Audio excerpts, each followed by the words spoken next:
আজকে তোমাদের সাথে আমি ২টা লোভনীয় আচারের রেসিপি শেয়ার করব। তো আজকে এই ২টা আচারটা করতে করতে আমার প্রায় অনেকটা সময় ব্যয় হয়ে গিয়েছে। আর আজকের রান্নাটা একদম আমার পাতার জাল দিয়ে রান্না করতে হয়েছে। বাজারে গ্যাসের দাম বেশি থাকার কারণে আমি গ্যাস আনতে পারছি না, সে কারণে আমার চুলার মধ্যে এরকম আচার বানাতে হচ্ছে। সেই 10টা বাজে এসেছি আচার বানানোর জন্য। আচার হইতে হইতে আমার সময় লাগছে প্রায় 1টার মতো। তো যাই হোক, এই জায়গায় দেখো আমি আজকে বড়ই শুকাইছিলাম যে কিনে, সেই বড়ইয়ের সাথে কিছু আম শুকাইছি, আমগুলো দিছি। আর এখন আমি বড়ইটা সেদ্ধ বসাবো। প্রথমেই আমি এখানে চুলার মধ্যে আমগুলো সেদ্ধ বসাইছি। আমগুলো আমি একটু হলুদ আর লবণ দিয়ে সেদ্ধ বসাইছি, আর সামান্য একটু পানি দিয়েছি, যেহেতু গুলা আচার বানাবো সেই কারণে।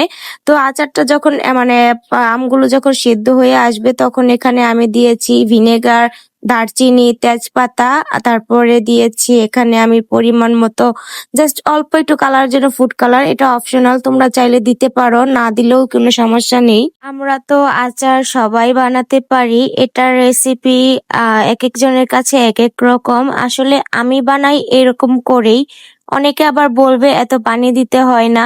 তো এখন আমি এখানে পরিমাণ মতো চিনি দিব। চিনি দেওয়ার পর আমি অনবরত নাড়তে থাকবো, আর চুলার কিন্তু আমি কোনো পরিমাণের আঁচ দেই নাই।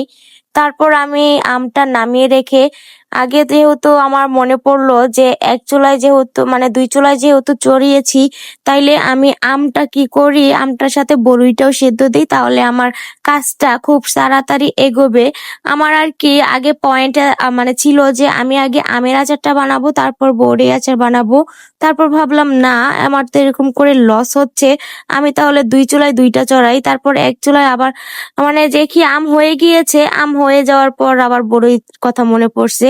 তো যাই হোক, এদিকে আবার কারেন্ট, তো কি বলবো, সরকার যা শুরু করছে এই কথা বললেও এখন চুপ থাকাই মনে হয় ভালো।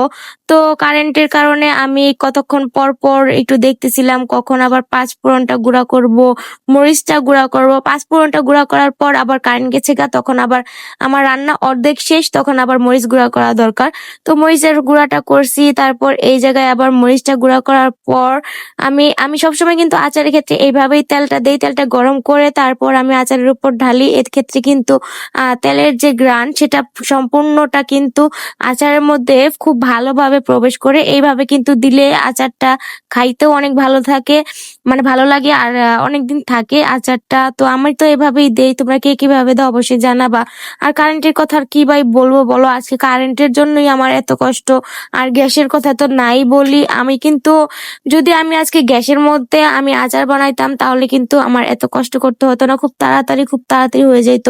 তো যাই হোক, আচার কিন্তু যেমনি বানাই না কেন, চুলার আঁচে মনে করি আরো বেটার হয়েছে, যদিও কষ্টটা বেশি হয়েছে, কিন্তু চুলার আঁচে আচারটা কিন্তু আরো বেশি লোভনীয় হয়ে গেছে। জালে অনেকক্ষণ জাল পাড়াতে দেখা যায় একটা জিনিস কিন্তু খাইতে ভীষণ ভালো লাগে, ঠিক আছে।